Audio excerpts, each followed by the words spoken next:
I'd like to start today with a video not unlike so many others that we've played on this show. You know generally what to expect at this point. A person of unclear sex, rambling incoherently and parading out a whole encyclopedia of new gender and sexuality labels that all seem to mean the same thing and nothing at the same time. And if that's what you're expecting, well, you're exactly right.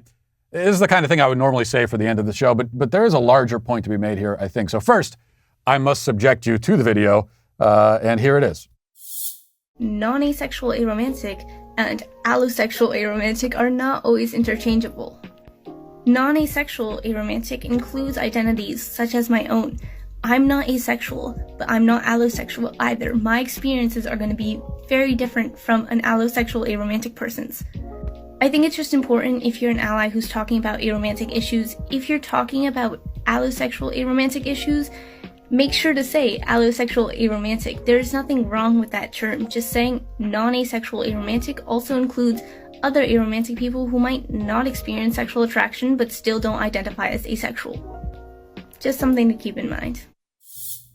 Indeed, I will keep that in mind. And thank you for that reminder. I'd actually been thinking about these very issues recently. In fact, I was sitting around with some guys drinking beer and debating the finer distinctions between allosexual, aromantic, asexual, and non-asexual, aromantic.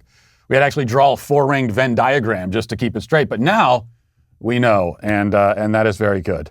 So thank you for that. Now, for anyone confused, allosexual may sound like the name of a dinosaur from the late Jurassic period, but it's not. You're thinking of Allosaurus.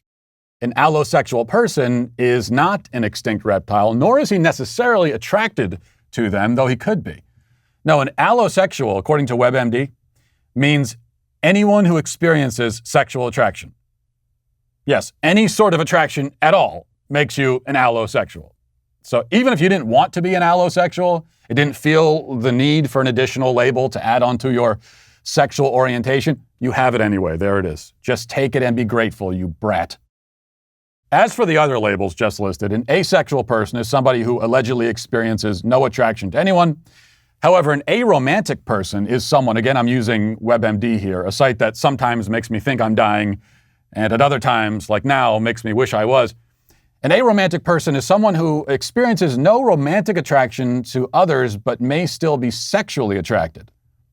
So someone who isn't very romantic, but is still sexual, may be considered aromantic. Every woman listening right now is thinking, oh, you mean like literally all men? Yes, perhaps, but we should note that aromantic people can not only still be sexually attracted, but also can experience, quote, intense loving feelings.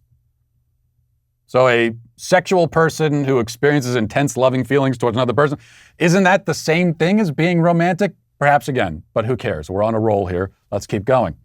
And please do not confuse aromantic people with demi-romantic people. Those are those who have romantic attraction only after forming an emotional bond with another person. And every man listening is now thinking, oh, you mean like literally all women. There's also lithe romantic or okoiro romantic. These are people who experience romantic attraction but don't want it to be returned. So they want to be romantically attracted to you, but they don't want you to feel anything to them. Otherwise known as creepers. And don't forget gray romantics. Those are people who experience romantic attraction sometimes, but not other times. Otherwise known as everyone. And then there are queiro romantic people who can't tell the difference between romantic and platonic attraction. Once again, that simply describes every male member of the human species. Now, I know what you're thinking. What about pan-romantics? Well, you were either thinking that or something more along the lines of, please stop talking about this. Assuming it was the former, I can tell you that Healthline just published an article about pan-romanticism, which says, quote, pan-romantic and asexual are not synonymous. They're two different identifiers with two different definitions. Someone on the asexuality spectrum could use both identifiers in order to best name their lived experience with romantic, pan-romantic, and sexual, asexual attraction. But identifying as one doesn't imply identifying as the other. While your sexual orientation names who you want to have sex with, if anyone, your romantic orientation names who you want to spend time with, well, romantically, if anyone. Romantic orientation names who you feel a pull toward, who you desire to cuddle or make dinner with, and who you want to spend all your time with, explains gray sexual pan-romantic Elle Rose, founder of Asexuality Spectrum Resource Secret Lady Spider and co-host of the Invisible Spectrum podcast. I don't even know what any of the words I'm using mean. Panromantic, I feel like I'm having a stroke as I read this. Panromantic is one of the many romantic orientations. Other romantic orientations include homoromantic, heteroromantic, and biromantic. Someone who's panromantic can experience romantic attraction to someone regardless of their gender, she explains. Okay. So that's the breaking news here. We've got sexual orientation, but also romantic orientation. That's the latest thing, hot off the presses. Okay, just dropped, romantic orientation. You may notice that the explanations offered by these people always seem to do the opposite of what an explanation typically is meant to achieve. They explain things in order to make those things more confusing and obscure rather than less. That's nothing new. We know that there are dozens and dozens of sexual orientations, which combine with dozens and dozens of genders to create thousands of different variations, though the variations seem to be incredibly redundant, describing the same basic thing in different ways, with differences that are more meaningless than subtle. We've talked many times about where this proliferation of identity labels comes from and why so many people become so obsessed with endlessly labeling themselves. But now I'd like to travel deeper. I don't know if I'd want to travel deeper, but I'm going to, into the mindset of these people, all the way into the dark, cavernous maze of their convoluted egos, and see if we can't come up with a more complete answer. What really is going on here? Because it is something significant and consequential. Why are so many people, especially young people, and not a small number of them, wasting their lives by trying to categorize themselves? I thought I was boring because I'll sit around on a Saturday organizing my fishing tackle. That's a fun Saturday to me. But these people, or even my sock drawer, as much of a stereotype as that is, I will do that. And I kind of enjoy it. But these people spend hours every day sifting through their own psyches and dividing themselves into smaller parts and putting each part into its own drawer with its own label. What kind of a bizarre hobby is this? And again, why? Well, I think a few factors are converging to create this perfect storm of total nonsense.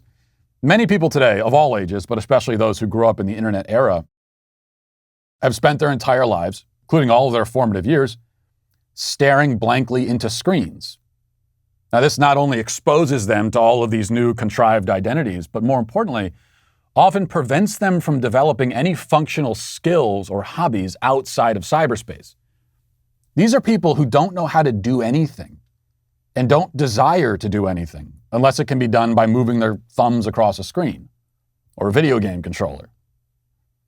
There are obviously exceptions to this general rule, but the fact is that teenagers today spend almost all of their leisure time on screens. And we all know that intellectually, but I think we often don't sit and really reflect on the implications of it. A report from a couple of years ago said that the average teen is using a screen 7 hours a day, not including schoolwork. And I think that estimate is probably low. But assuming it's not, 7 hours and then schoolwork, that's just every hour of the day. That's the entire, there's no time for anything else. There's no time to do anything else or find any physical or creative outlets, which means there's also no time to develop anything like an authentic and unique personality. A person begins compulsively self-labeling, not in order to understand their own personality, but as a replacement for it. That's why the newer sexual categories all seem to be centered around androgyny. They're not discovering their identity, but rejecting identity. It's an anti-identity. Opting for something dull and indistinct, where they're all allegedly being their authentic selves, but end up looking exactly like one another. And together they look like nothing, a dreary blend of two sexes, where all that is beautiful about both has been lost and only the most superficial aspects remain. It's tempting to say that we're turning people into sexless robots.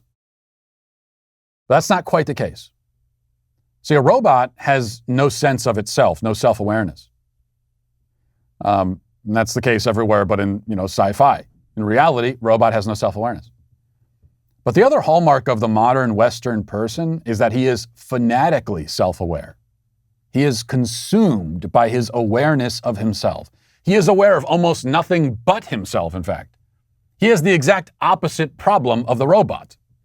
While the robot cannot think of itself, he can't think of anything else.